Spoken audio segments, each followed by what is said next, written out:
కుటుంబంలో ఒక్కరు తప్పు చేసినా కుటుంబం అంతా ఏం చేయాలి? నిందలు మోయాల్సిందే. ఒక్కరు తప్పు చేసినా కుటుంబం అంతా కరెక్ట్గా ఉండి, ఒక్కరు తప్పు చేసినా అవిధేయంగా నడిచిన కుటుంబం అంతా కూడా బయట చెడ్డ పేరు తెచ్చుకోవాల్సిందే. ఒక చిన్న ఎగ్జాంపుల్ చెప్తాను. ఎరుకో పట్టణాన్ని మరి దేవుడు నాశనం చేయాలని చెప్తాడు, అవును కదా? ఇశ్రాయేలు అందరికీ చెప్తాడు. అయితే ఎరుకో పట్టణాన్ని కూల్చివేయడానికి, ఆ ప్రాకారాలను పడగొట్టడానికి దేవుడు ఎంతగానో ఇశ్రాయేలుని ప్రోత్సహిస్తాడు. ఇది 6 రోజులు ఒక్కొక్కసారి తిరగండి, 7వ రోజు 7 సార్లు 7 మార్లు తిరగండి. మీరు బాహాటంగా గట్టిగా అరుస్తూ దేవుని స్తుతిస్తూ ఆరాధిస్తూ గంభీరంగా ఆయన కనపరుస్తూ 7 మార్లు తిరగమని చెప్తారు. ఖచ్చితంగా ఇశ్రాయేలీయులు చేస్తారు. చేసిన తర్వాత దేవుని కార్యాన్ని అక్కడ చూస్తారు, అవునా కదా? ఎరుకో ప్రాకారాలు కూల్చివేయబడతాయి. కూల్చివేయబడిన తర్వాత మరి ఇక్కడ అంత మంచిగా జరిగింది. ఎరుకోను స్వాధీనపరుచుకుంటారు. దేవుని ముందుగానే అక్కడ ఒక మాట చెప్తారు. ఏమని చెప్తారంటే, ఈ ఎరుకో పట్టణంలో ఉన్నటువంటి ప్రతి వస్తువు, ఒక చిన్న గుండుసులతో సహా ఏదైనా సరే అది శపితమైనది అని చెప్పి చెప్తారా లేదా? చూద్దాం, చూడండి ఒక మాట. యెహోషువ గ్రంథము 6వ అధ్యాయము 17వ వచనం. ఈ పట్టణమును దీనిలోనున్నది యావత్తును యెహోవా వలన శపింపబడెను. ఏమని చెప్తున్నానండి? యెహోవా వలన శపించబడెను. ముందుగా చెప్పేసాడు దేవుడు, ఇది శపితమైనటువంటిది, దీనిలోది ఏది కూడా మీరు ముట్టుకోవద్దు, ఏది కూడా మీరు అసలు టచ్ చేయొద్దు, తీసుకోవద్దు, ఇది నాది, నాకు కావాలని ఎప్పుడు ఎవరు ఆశపడొద్దు అని దేవుడు ఇక్కడ ఖచ్చితంగా చెప్పేశారు. చెప్పిన తర్వాత కూడా ఏం చేశాడంటే, ఆకాను అనే ఒక వ్యక్తి ఏం చేశాడంటే, వాటిలో కొన్ని వస్తువులు ఆశపడుతుంది. దురాశ దుఃఖమునకు చేటు. ఆశ ఉండొచ్చు కానీ దురాశ ఉండకూడదంట. మనకేం కలిగి ఉన్నామో అదే సంతోషించాలి, అంతేగాని మనకి లేని వాటిని చూసి దురాశ పడినాం అనుకోండి, ఏమొస్తుంది? సమస్యలు వచ్చి పడతాయి. ఈ ఆకాను కూడా ఏం చేశాడంటే, నేత్రాశ కలిగి ఏం చేశాడు చూడండి. 21వ వచనంలో ఉంటుంది, 7వ అధ్యాయం 21వ వచనంలో, దోపుడు సొమ్ములో ఒక మంచి షీనారు పై వస్త్రమును 200 తులముల వెండిని 50 తులముల 50 తులముల ఎత్తుగల ఒక బంగారు కమ్మిని నేను చూచి వాటిని ఆశించి తీసుకొంటిని. అదిగో నా డేరా మధ్య అవి భూమిలో దాచబడినవి. ఆ వెండి దాని క్రింద ఉన్నదని ఉత్తరమిచ్చి తాను చేసినదంతా ఒప్పుకున్నా. ఏం తీసుకున్నాడంట? ఒక మంచి షీనారు పై వస్త్రం తీసుకున్నాడంట.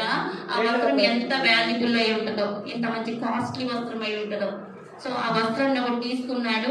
200 తులముల వెండి గల 50 తులముల ఎత్తుగల ఒక బంగారు కమ్మిని. ఈ 3 వస్తువులు తీసాడంట. కావాలంటే దేవుడు ఇవ్వడా?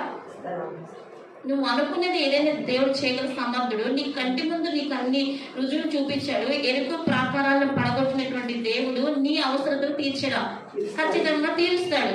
అయితే నువ్వు కళ్ళతో డైరెక్ట్ గా నువ్వు చూసి కూడా దేవుని కార్యాన్ని ఇటువంటి వాటి మీద ఆశపడ్డాము అంటే మనం ఏం కలిగి ఉన్నట్టు?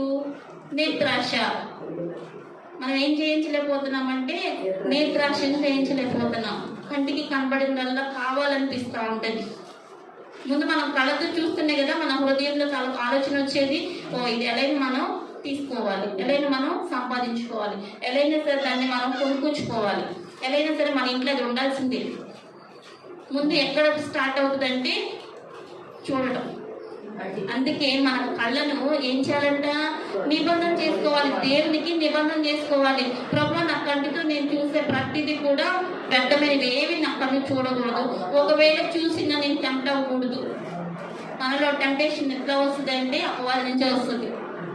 టెంప్టేషన్ అపవాది మరి పెడతా ఉంటుంది, తొందర పెట్టేస్తుంది. పడిపోయి అందరూ ఎంతో మంది ఆత్మీయంగా ఎదిగిన వాళ్ళు కూడా పడిపోవడానికి మెయిన్ ఎక్కడంటే అత్యాస. అంటే మనకి ఏముండకూడదంటే ఈ లోకపరమైనటువంటి ఆశలు ఉండకూడదు అని మనం నేర్చుకోవాలి. ఈ ఆత్మ నుంచి కూడా మనం ఏం నేర్చుకోవాలంటే, నేత్రాస మన జీవితంలో కూడా ఎక్కడైనా మన సమస్యకు గురి చేస్తుందేమో, నేత్రాస మనలో ఏమైనా ఉందేమో, అది ఉంటే మనం తీసేసుకోవాలని దేవుణ్ణి అడగాలి. ఈ నేత్రాస వలన ఇవన్నీ తెచ్చి పెట్టుకున్నాడంట. తెచ్చి పెట్టుకున్నది కాకుండా ఒప్పుకోలే. ఎప్పుడు ఒప్పుకున్నాడో తెలుసా? ఫస్ట్ ఎరుకోను స్వాధీనపరుచుకున్నారు. రెండవ ప్రాంతమైన హాయి అనే ప్రాంతానికి వెళ్ళారంట. ఎరుకో చాలా పెద్దది, కానీ హాయి అనే ప్రాంతం చాలా చిన్నది. 3,000 మంది సంథింగ్ అనుకుంటారంతే. ఆ చిన్న పట్టణాన్ని గెలవలేకపోయారు వాళ్ళు. ఎందుకు? పెద్ద పట్టణాన్ని గెలిచినప్పుడు చిన్న పట్టణాన్ని ఎందుకు గెలవలేకపోయారు? వీళ్ళలో ఒక తప్పు ఉంది. మీలో ఎవరో రాంగ్ చేసిన పర్సన్స్ ఉన్నారు. మిమ్మల్ని మీరు పరిశోధించుకోండి. ఎవరున్నారో వాళ్ళని బయటకు లాక్కుని ముందని చెప్పి యెహోషువ చెప్పగానే వాళ్ళందరూ కూర్చుని ఎవరు చేశారు, ఎవరు తప్పు చేశారు అని చెప్పి అందరూ కూర్చుని రౌండింగ్ వేశాక ఈ ఆత్మను బయటపడతాడు. అప్పుడు దాకా ఆత్మను ఒప్పుకున్నాడా? ఈ ఆత్మను కూడా అప్పుడు ఒప్పుకున్న తర్వాత ఏం చేస్తారు? పలానా చోట దాచిపెట్టారు అని చెప్పిన వెంటనే కిందకు వచ్చి చదివితే మనతో చూడండి, 26వ వచనంలో వారిని రాళ్లతో కొట్టిన తరువాత 25 చదవండి. అప్పుడు యెహోషువ నీవేళ మమ్ము బాధపరచితివి, నేడు యెహోవా నిన్ను బాధపరచుననగా ఇశ్రాయేలీయులందరూ వారిని రాళ్లతో చావగొట్టిరి. వారిని రాళ్లతో కొట్టిన తరువాత అగ్ని చేత కాల్చి వారి మీద రాళ్లను పెద్ద కుప్పగా వేసిరి. అది నేటి వరకు ఉన్నది. అప్పుడు యెహోవా కోపోద్రేకము విడిచిన వాడై మళ్ళుకొన్ను. అందుచేతను నేటి వరకు ఆ చోటికి ఆకోరు లోయ అని పేరు. ఆకోరు లోయ అంటే బాధ లోయ. ఈ బాధ ఎక్కడి నుంచి వచ్చింది అంటే ఆకాను యొక్క నేత్రాశ వల్ల. ఆకాను చేసినప్పటికీ కుటుంబం అంతా శిక్షించబడింది, చంపేశారు. అందరూ కూడా రాళ్లతో కొట్టి చంపేసిన పరిస్థితి. అందుకే కుటుంబంలో ఒక్కళ్ళు తప్పు చేసిన కుటుంబం అంతా కూడా ఏమవుతుందంట? శిక్షకు పాత్రులుగా అయిపోతారంట. అరే మేమేం తప్పు చేయలేదు కదా, ఎందుకు భరించాలి అనుకుంటే మనం మరి ఇంట్లో వాళ్ళే కదా, ఏం తప్పించుకోవడానికి లేదు.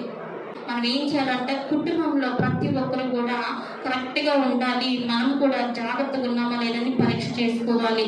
ఎవరు పడుతుందంటే అందరినీ గమనించుకుంటూ ఉండాలి. సరైన స్త్రీ, నిజమైన స్త్రీ, కుటుంబాన్ని కట్టుకునే స్త్రీ ఏం చేస్తా? ప్రతి ఒక్కరి మైండ్ సెట్ అర్థం చేసుకుంటుంది. ఫస్ట్ భర్త మనసు, పిల్లల మనసు, మళ్ళీ వాళ్ళు ఒక్కొక్కసారి వినకపోవచ్చు, కానీ వినరాక ఏం చేస్తుంది? చెప్తానే ఉంటుంది. ఆమె విసుకున్నా సరే పర్వాలా, వాళ్ళు రాంగ్ రూట్లోకి వెళ్ళిపోకూడదు. రాంగ్ రూట్లోకి వెళ్ళారు అంటే ఎవరికి బాధ? కుటుంబానికి, దేవుని నామానికి అవమానం. కనుక మనం ఏం చేయాలంటే కుటుంబంలో ప్రతి ఒక్కరిని కూడా కీన్గా అబ్జర్వేషన్ చేయాలి. సూక్ష్మంగా అంటే చాలా దగ్గరగా చూడాలి. కనుక కుటుంబంలో మనం అందరం ఎలా ఉండాలంట? బాధ్యత కలిగి ఉండాలి. అప్పుడే మనము దేవుని యొక్క విడలముగా ముందుకు సాగడానికి పాత్రలుగా ఉంటాము.